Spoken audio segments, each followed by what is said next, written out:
What's up, you guys, and welcome to the official podcast of Damian Talks Education. So listen up. I am here to talk about all things education on my podcast. So get prepared for some realness and honesty of education as I walk you down through various of topics that's happening in the education world with some amazing guests, to sharing stories relating to education and so much more, because I got you covered with education. So join me on this journey of education with me.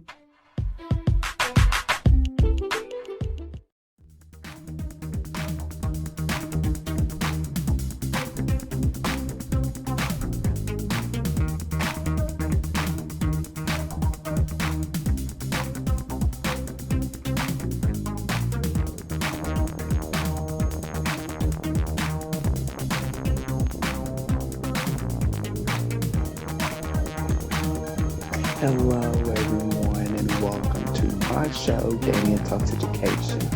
Happy Friday to my DTE fam out there. Woo, it's finally, you guys, close to the weekend, so let's celebrate here, you guys, at Damian Talks Education. So let's hop right into it, you guys, shall we? I'm just all casual today, you guys. As you can tell, I'm just wearing this t-shirt, and I have some shorts on, and I have my how I call them house shoes, and I'm just, all casual. And as you guys can see, it's fun. It's fun. Some days, I like to, dress up, for my show when I record, but some days I just want to chill back and relax. You know what I'm saying, you guys? So I'm just all casual today on this Friday, which is fun. And as you guys can tell, I am back in my comfy seat, of which I love. So let's hop right into, you guys, shall we, on today of talking about education. And today's topic is encouraging our middle school students to embrace differences. All right. So as students grapple with discovering their identities, teachers can help by modeling how to accept different identities with some compassion. All right, you guys. Now, so this will be very, good for me, because since, I'm going to be teaching middle school once, I come out of college, and I'm going to be teaching 8th grade math. That's what I want to teach so badly, which is middle school where I'm at. So this will be very helpful for me, and also with you guys as well who are teaching middle school. So middle school is a precarious time for our young people, right? As they are figuring out, who they are, while also learning about how identity impacts their life experience. Yes.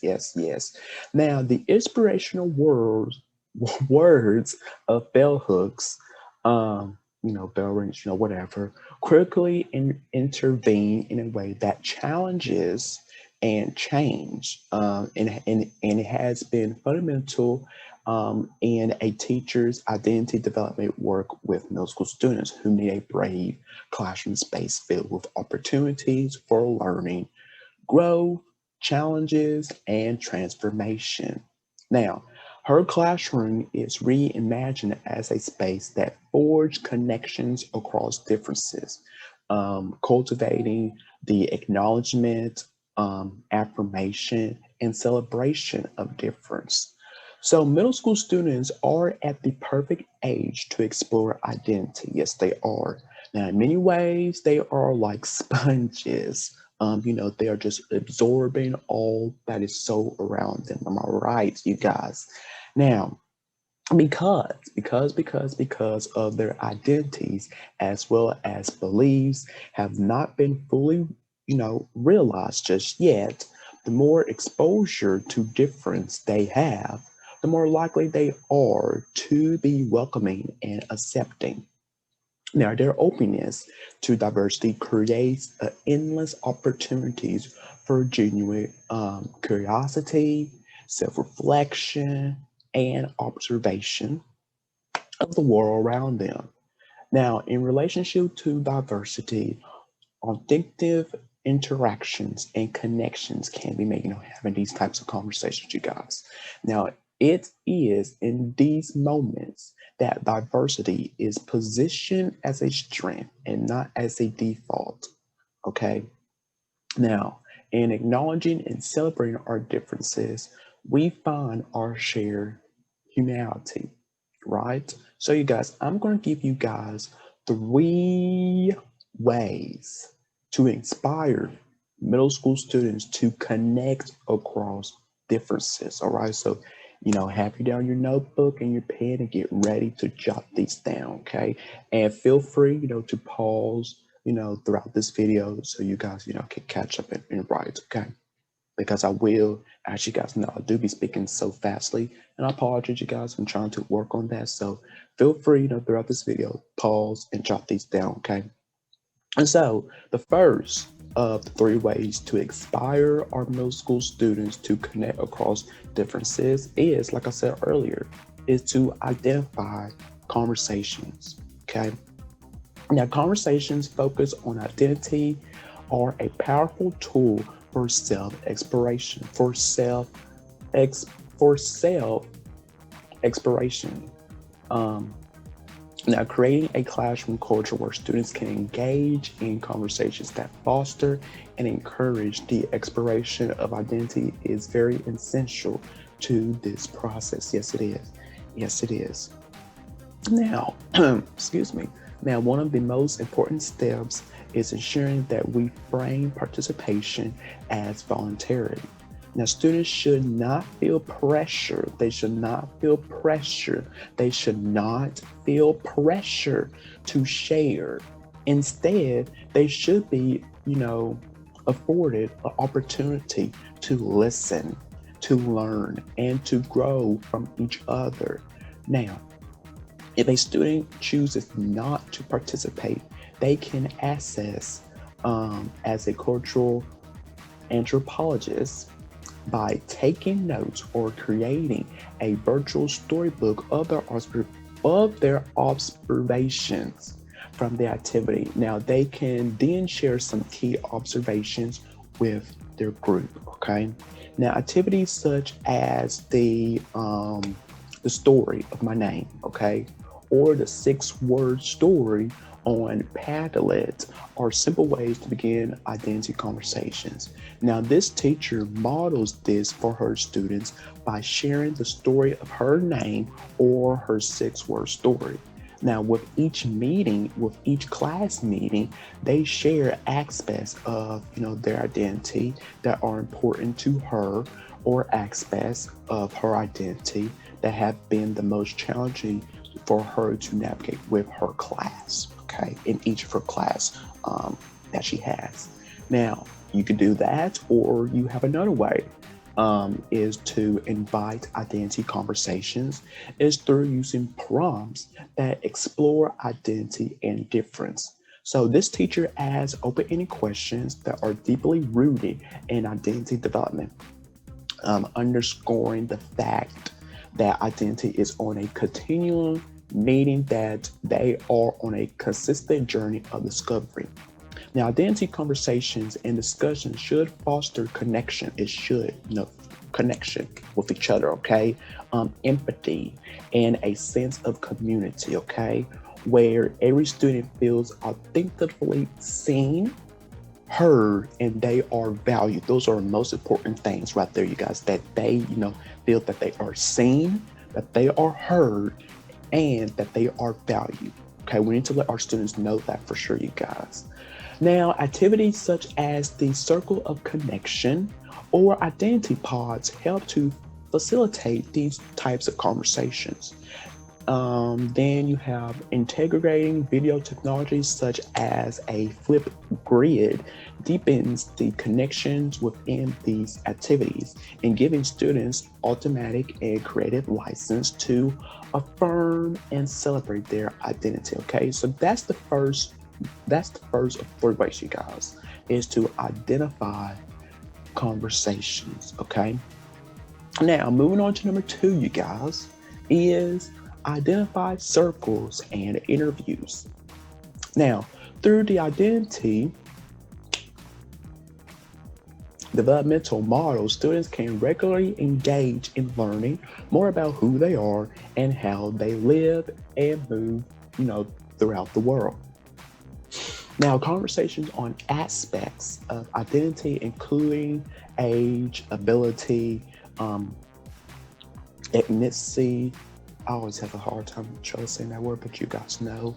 Gender, the race, social, economics, status, sexual orientation, religion, and family structure set the foundation for meaningful dialogue. Now, you guys, I'm not laughing with this here. I'm just laughing that I cannot speak on today, you guys. And my mouth is like so dry. So I'm gonna push through. Well, I'm quite almost finished with this up here, you guys. So just bear with me here, you guys. See, I'm just quite mumbling through my words. And so this work can be done using some identity cards or circles, excuse me, where students they step in or they step out of the circle when prompted by a statement or identity. Now here's first up, you guys, to give you guys an example of what I'm talking about here that you could do is to step into the circle if you are the oldest child. Then you have the youngest and the middle in your family, in which they facilitates questions on age and family structure, followed by having conversations on how this aspect of identity affects the lived experience. Okay. Now, as activity progress, more sensitive topics are covered, such as step into the circle if you identify as a student of color, or if you have two dads or two mothers, so on and so on. Now, trust has to be built, okay? But that's why I always said, you guys, having a relationship with your students, okay? But the students enjoy the questions on more sensitive topics as they give us the opportunity to talk about topics like privilege, microaggression, and racism. Yes. Now, students also can be grouped in pairs to conduct identity interviews for the purpose of learning more about their classmates. Now, identity interviews let students get close to an experience that's different from their own, allowing for a real connection that goes beyond the surface. Now, identity interviews can end with each student. It should include what they learn about the other person as well as what they learn about themselves. Okay, guys, so that's number 2, is to identify circles and interviews. Now, lastly, I have is, of course, identified as story. Now, the art of storytelling is a powerful tool to connect across difference. Giving students the opportunity to share their stories fosters authentic connections that affirms identity, where students learn from each other's stories and their experience. Now, creating a regular, ongoing storytelling series forge an opportunity for connections to be made, where the power of storytelling is something that the students can both feel and see in real time.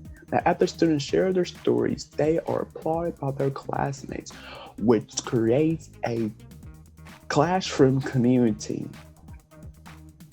which creates a classroom culture where sharing is valued and celebrated. Now, students are motivated, to share their own story, because each time a story is shared, the principle of courage, resistance, and healing are evaluated. Now, storytelling is an entry point for connection across differences, as well as the guidepost for building empathy and understanding. Now, giving students, what they need to be genuine, playful, curious, and courageous is a foundational to supporting our students to connect across differences. Now, connecting across differences helps to dismantle and counter persuasive stereotypes, as well as challenging assumptions around difference that seep into the life of the middle school student through social media, TV, and things overheard on the playground or at the dinner table. So, the journey of identity is not linear, you guys. And that's okay. Now, as educators, your role is to create, and also my goal as well, I'm gonna consider myself an educator as well, because I am.